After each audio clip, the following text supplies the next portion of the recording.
Vice President Harris, welcome back to the battle-born state. Thank you.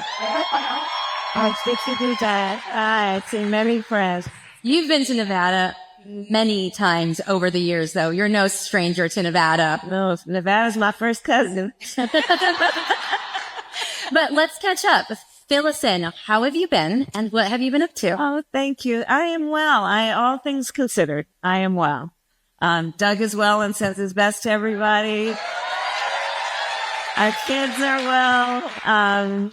I've been traveling a lot, and I've had this real need to just listen, and so I've been traveling our country and listening to a lot of folks, and that's been good. It's been good to do. It's there's a lot of suffering, we know, and fear, and all of the emotions that one rightly feels when they see the brutality and the injustice of what we have witnessed.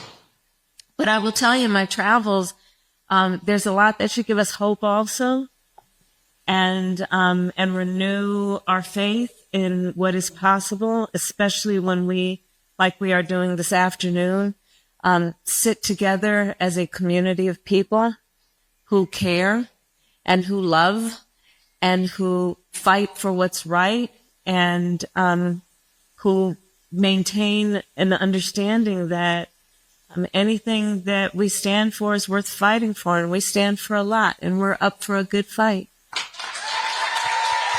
Up for a good fight. So, thank you. We've, a few of us have been traveling the state and doing just that. Yeah. I think that's really important. Yeah. Oh, well, you recently gave a speech where you said we need a post-Trump vision, specifically calls for a revival of the American dream. And you are speaking to my heart here. I am a diehard believer in restoring the American dream because my family lived it. Yeah. So can you talk to us about what that looks like? Well, let's start with this. Look, for far too many people in our country, the American dream is not real. And in fact, for many people in their lived experience, it's what they would consider an American myth. And we have to be honest about that. So in my travels, I've been spending a lot of time, for example, in the South. I was in Jackson, Mississippi. And what I've been doing is meeting with, in particular, nonprofits and meeting with the folks that they serve. And so I met this woman, got to know her, and I went grocery shopping with her. She is a mother of 3 children. She receives SNAP benefits. She likes to do hair, but she needs a license, so she's putting herself through cosmetology school. Her weekly budget for food for the 4 of them is $150. Okay. We went grocery shopping. I went grocery shopping with her. At the discount grocery store, the cart barely can move. She's picking out things, putting them in the cart. I then asked her, then this is a woman with grace and with dignity and poise. And I asked her, well, what's in the cart for you? And that was the only time she broke down to share that she will eat whatever the kids don't eat. She was explaining to me, when we were kids, like the Chef Boyardee came in a can. It's now in like a red plastic cup. And she was explaining how it's more expensive now than it was a couple months ago. Because all tariffs and all this ridiculousness. We then go we go into the beverage aisle, and she's buying bottled water. Now, on that tight budget, she explained to me she's buying bottled water because you see the water that comes out of her tap is brown. And sometimes it's so bad she can't bathe her children in that water. And she looks at me and she says, there are a lot of people like me. And this was the thing that was most poignant. And she said, don't they see me? When they're talking about the economy as this and that, don't they see me? And she's working hard. She's taking care of her children. She loves her children. She's putting herself through school. She wants a better life for herself and her family. So when I talk about the American dream for so many people has become an American myth, I'm talking about that. I'm talking about the woman I met who shared with me, she's documented. Her husband is not. Her children are born here. They are, obviously. And she's a housekeeper, and she was explaining to me how the building in which most of the folks that she knows, immigrants, live, an apartment building, it's like 30% occupancy right now. It never has been that way. Why? Because they know that these buildings are where the raids are happening. So families have moved out of those buildings and are now renting basically unfinished basements in people's house scattered out around the community so that they won't be a target. So paying more money than they should ever be paying for an unfinished basement. How women that live in her community are not going to the hospital to give birth for fear that their baby will be taken from them. These things are happening in America. So when I think about all of this, and I think about the fact that right here in Nevada, because of what's going on, we can talk about, we can talk, we're going to get to that. We're going to get to that. But here in Nevada, it costs $20 more at least to fill your tank than it did months ago. Here in Nevada, it costs $1,500 more a year because of all the tariffs, right? Which we predicted. Yeah. When you look at how many people are struggling, I just say that it is time for us, I think, to agree as part of our vision that not only are we going to deal with the crises of this moment and fight and march and organize and vote, but we also have to have a vision. And part of that vision in my mind has to be about let's a revival of the American dream. An American revival. And I'm talking about good old home, revival. If any of you have been at a church revival, there's some shouting and some singing and some dancing and some, it can be good, right? But a revival. And what does that look like? Well, where if you work a 40-hour week, you can afford your rent and food on the table and maybe a vacation from time to time, not scraping to get by, praying you can get through the end of the month. What does that look like? It means affordable housing, affordable childcare, and not scraping to get by, when right now in America, childcare is in some places more expensive than rent. When we talk about caring about families, revival of American dream, where we have a tax code that's not just about benefiting vast wealth, but about benefiting hard work. A public education system, right? The revival of an American dream, where we have a public education system that is about preparing our young, bright minds for the workforce of the 21st century and not for a lifetime of debt. These are the things, right? And so that's what I'm talking about and thinking about and calling for, which is, we know that when we have been at that state where we believe in that hard work pays off, that being engaged in the community and being a responsible civic member, right? Engaged in our community, that pays off. Because right now, there's so many people who don't believe that they can dream and actually achieve something. And I've traveled not only around our country, but around the world. And when you look at what is happening in our country in terms of our psyche right now, we got some work to do, and it's going to be the work of all of us, by the way. I know it's the work of the people in this room. That's why we're all here together this afternoon. But it's got to be all of us, right?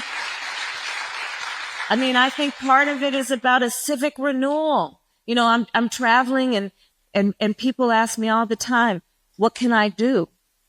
Well, you all know what to do. That's why we're all here together. That's why you're active in the party. That's why you're knocking on doors and organizing and reminding people of the power of their vote. You know, a civic renewal. People say, well, what does that mean? I said, well, you know, like they've been cutting all the benefits to all of these nonprofits who are taking care of the homeless, who are taking care of families who are in need. Volunteer, right? You'd be shocked the number of nonprofits that if you call them up and say, hey, I got $10 extra, can I send it to you? Or I got one day a month that I can come in for a few hours, what that would mean. I'm like, heck, you know what? Do the things that are about the power of neighbor to neighbor, right? The power of the individual in a community. It could mean, you know, you're going to go on a Costco run and then you tell that single father or single mother that, you know, hey, I'm about to run to Costco. Can I pick up anything for you?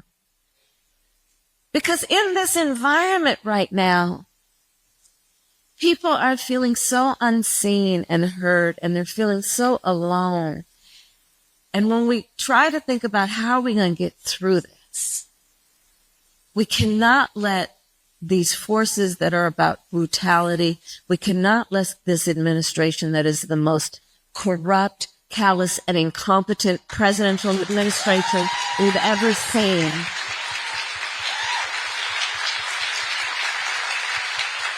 We cannot let them distinguish our spirit. They can't extinguish our spirit. We have, each of us, a light inside of us. We've known those moments where we enjoyed this so much. That was in each of us. Nobody gave it to any of us. It was in us, and we saw it in each other, that light. And in particular, in moments of darkness, that light is most important. And so that's how I'm thinking about this moment. And when I talk about, you know, I'm calling for a revival of the American dream, it's about all of that. But it is about putting the power with the people. Right? Yeah. Thank you for that.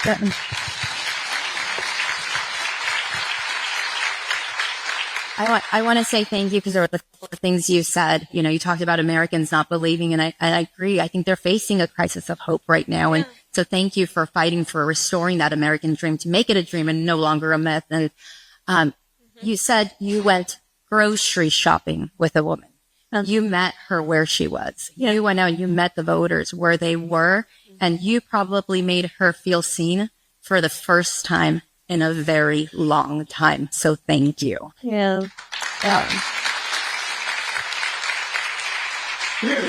So I have another question for you. So often here in America, we can feel isolated from the impacts of global issues. But right now, we aren't. We have gas prices soaring, and a lot of us look at what's happening with U.S. leadership around the world, and we are incredibly concerned and scared sometimes too.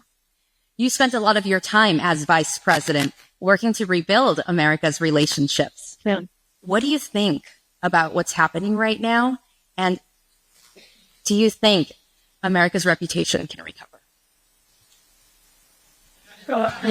So, you know, that's actually a great segue from where we were, because like a revival of the American dream includes that we as a nation agree that it is consistent with that dream and creating opportunity in our nation, that we would have and invest in affordable healthcare and affordable housing and affordable childcare, and not in a war that nobody wants, right?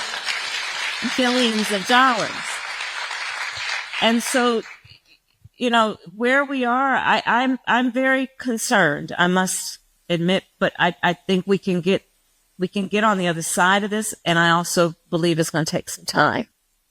As Vice President of the United States, I met with over 150 world leaders, presidents, prime ministers, chancellors, and kings, many of them multiple times, and I developed relationships with them. And I will tell you something.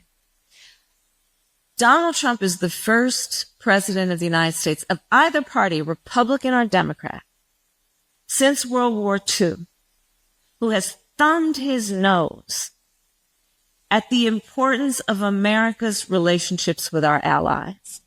Thumbed his nose at it, walked away from them, points fingers at them, calls them names, degrades them in the Oval Office. He's the first president of the United States of either party who has not assumed a responsibility, imperfect though we may be, to be a standard bearer around international rules and norms, such as sovereignty and territorial integrity. See what's happening in Ukraine. First one. And these relationships, foreign relations, it's really like relationships in your personal life. So your friendships, the strength of a friendship will be based on, do we have mutually recognized the history of the relationship, where we've been, what we've been through? Is there truth and honesty in the relationship? Is there consistency in the relationship? Can I count on you? Are you present? And he has abandoned so many of these relationships. NATO. Understand. Listen, as vice president, I went and represented the United States of America at the Munich Security Conference every year. And I would speak in front of our NATO allies in Munich. And I'll tell you, the first time I went, I realized how much the 1930s are in their blood and bones as a memory of how things can go and how bad it can be. And not as much, I think, in our memory of what tyranny and fascism and brutality and abuse of power can look like. When I look at what's happening, in addition to all of that and because of it,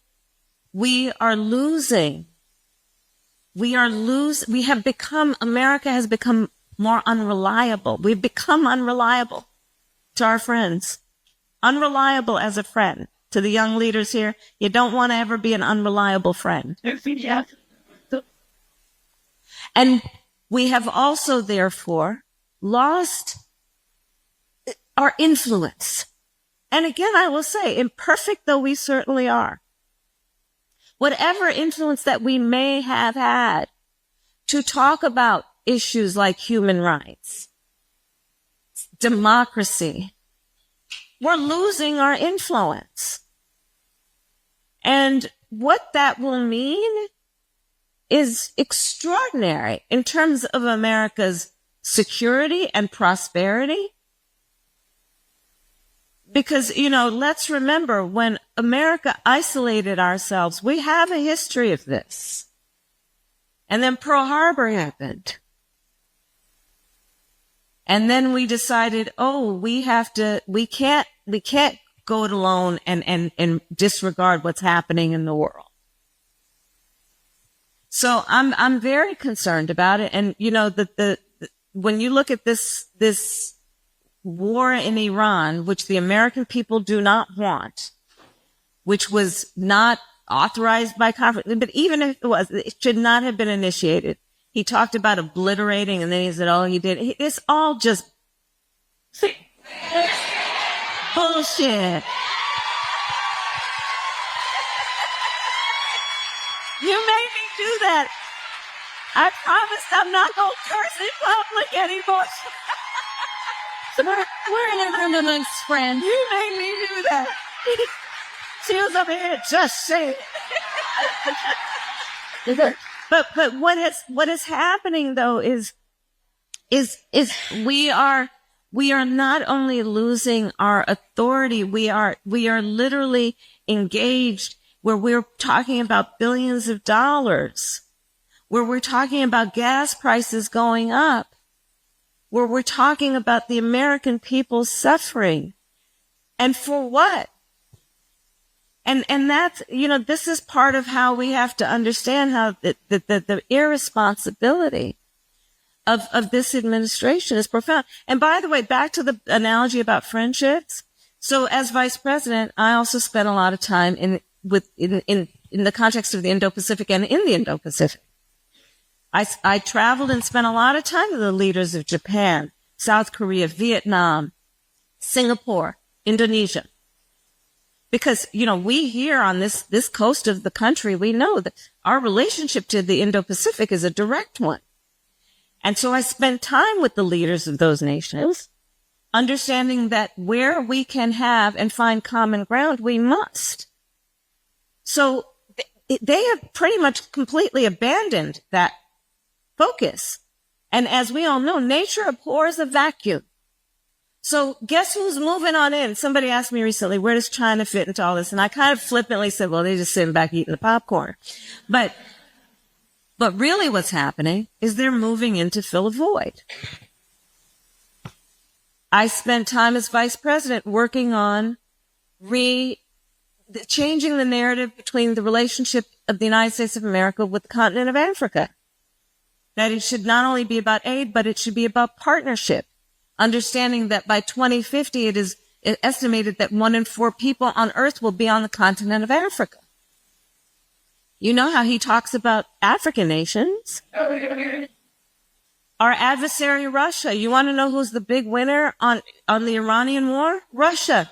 That's good. Because of the oil issue, what has he done? He's lifted sanctions on Russia. You know what that means? They're making money to sell oil that otherwise they were prevented from selling.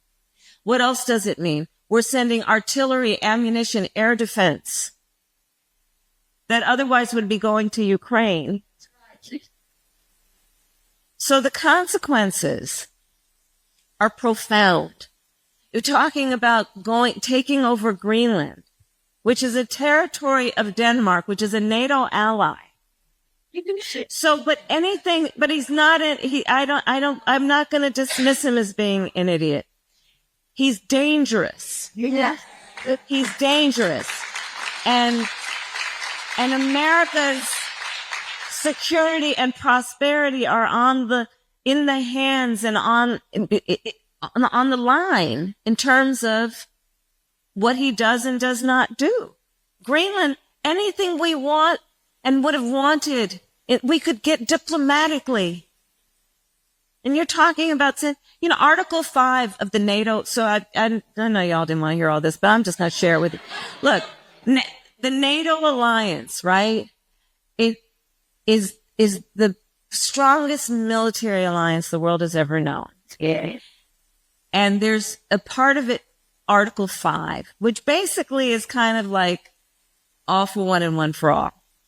If you are a NATO ally, if we are both NATO allies and you get attacked, I'm stepping up to help you. Article 5. Okay? So if we're talking about initiating a military action in Greenland, that would ignite Article 5.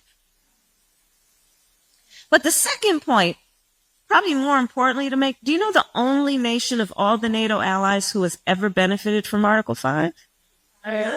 Us, when our allies stepped up to support us after 9/11. Yeah.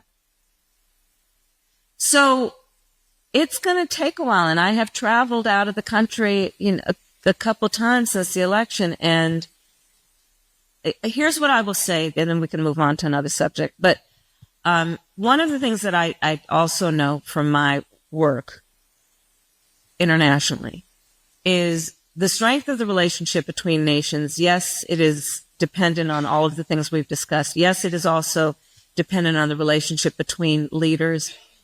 And I do believe what fortifies it most importantly is the sense of the connection between the people of nations. And that's where we all come into play. That's where we all come into play. So we're talking about the midterms. People around the world watch what happens in our elections, obviously, and not only the election for president. So the work that we, the American people, do around these midterms will be part of what we signal about what we care about and who we are, and that we in this room have not abandoned our connection to our ideals and principles and values, right?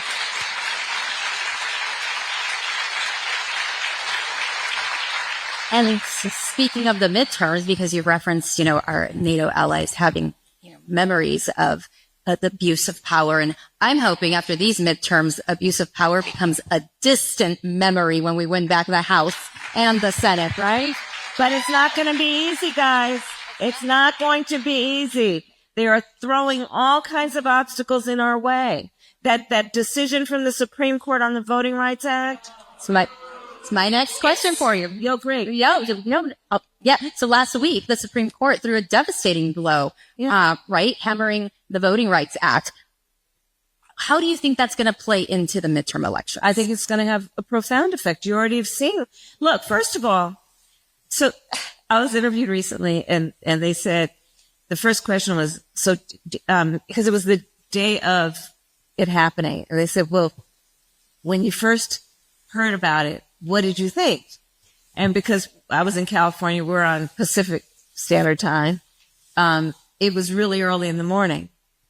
And again, pardon my language, but so the first thing I heard about it was at the crack of dawn. And I was like, I thought this was going to happen in June.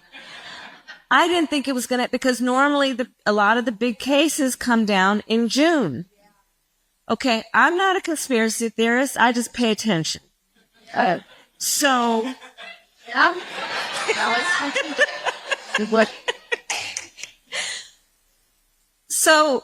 part of, to answer the question, the midterms, why did they come down with this decision so early? To give all those states, you see what's happened, Mississippi, Tennessee most recently, Louisiana, so they could pull together what they need to do around redrawing their lines. You saw just what happened in Tennessee. To redraw those lines, to get those ballots printed for the midterms. Understand what's happening. I was in North Carolina. Let me tell you, I went to go visit a group of students because I'd been reading about how they're organizing around voting. These students attend North Carolina A&T. It is the largest HBCU in America. These young leaders have been organizing because the officials there took their polling place from the campus. So whereas we raise our children, especially when they hit that age, college age, whether they're in college or not, where we want them to set up good habits. We know that that's the stage at which you will develop your patterns for what you'll do in your life. So we want, don't we? We want that our young people will have as part of their pattern that they vote every election, whoever they vote for. They took their polling place.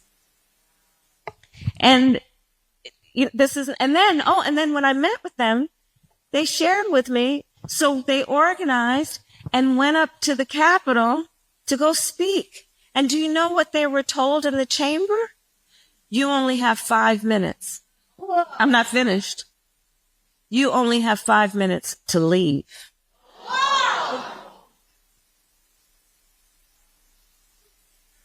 The arrogance of the brutality of this attack on voting rights.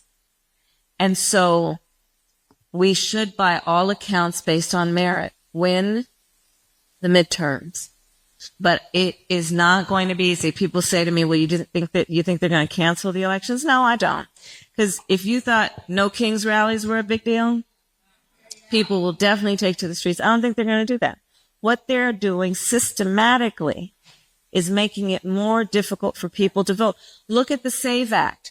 So the SAVE Act that they keep pushing. So what that would do is for new registrants to vote, to prove your identity, you'd have to have a birth certificate or passport. Well, passports cost at least $100 to get. So can you say poll tax?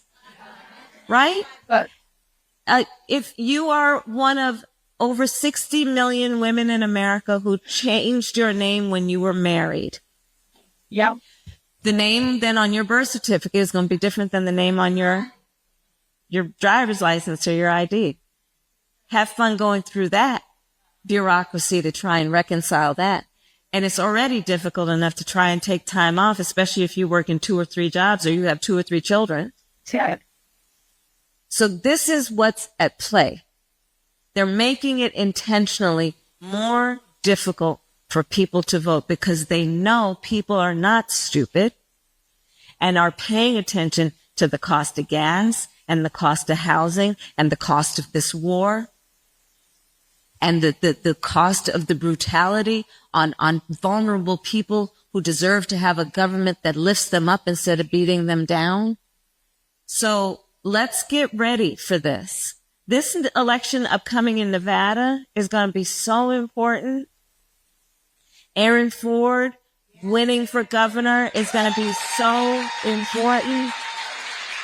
You winning all these state races, because, you know, so much of what's been happening is about this shift of power around local and state government. So while we always pay attention to the presidential, which we must, these local races, these state races around the country, and I will say candidly, I think that's where, you know, the Democratic Party could have done much better around paying attention to local and statewide elections and issues and supporting that. Because that's where this is all coming. It's bubbling up from a long-standing agenda that they've had to invest in those areas so that now you have these state legislators who are doing things like telling those students at North Carolina A&T, you have 5 minutes to get out. So we have work to do, but we know how to do that work. We know how to do that work. It's like, good. Okay. So this is our fight. All right. I got it. Right? Just tell me what the fight is. And then I know what to put on. Right?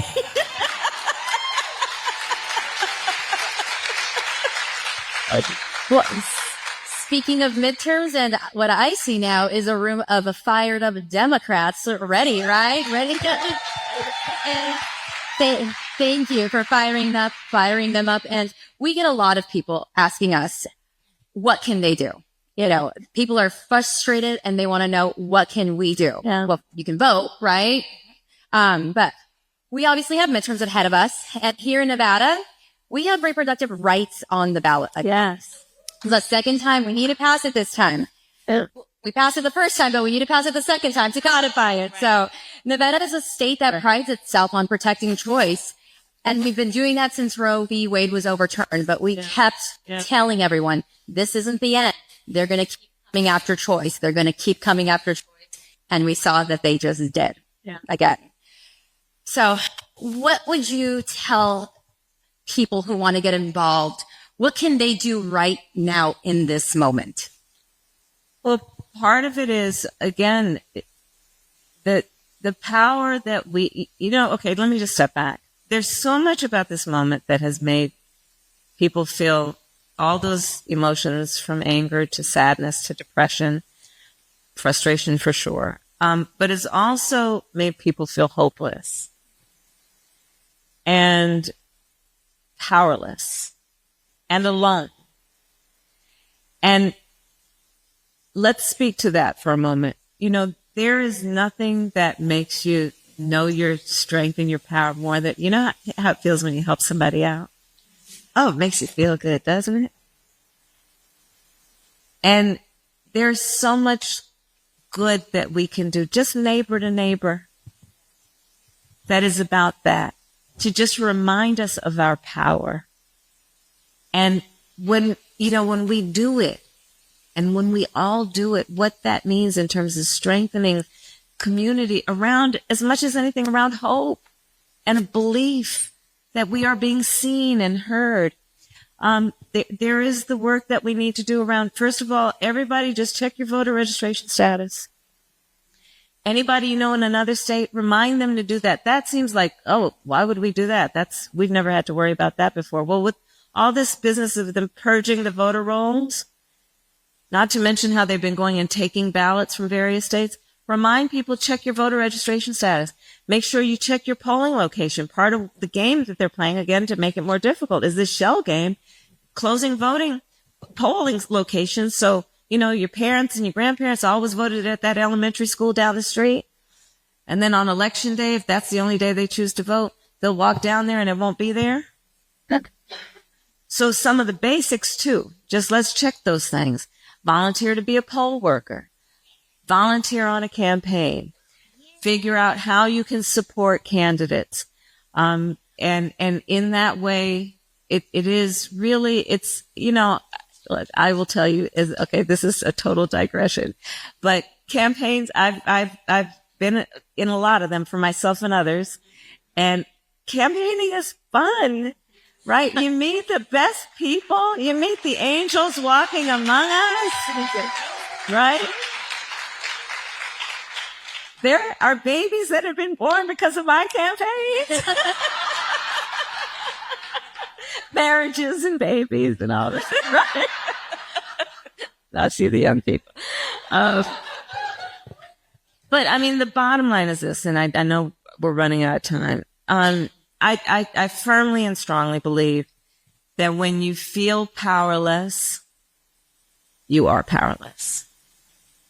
And when you feel powerful, you are powerful. And we are powerful. And we are powerful. And so let's just show ourselves, each other, our power around the midterms. And every day that we are seen, we see each other, that this is our country. We love our country, and we are going to fight for its ideals. We are going to fight for the dream. We know that fight can be difficult, but we're not going to let them get in our head and defeat us, because there is so much at stake and so much good to be done. So thank you all. Join our global community of English learners, absolutely free. Download video transcripts, listen offline, start our beginner course, and join live classes with certified teachers. Access over 1,000 resources to improve your English faster. Everything's in one place. community.englishspeeches.ca. Let's speak English together.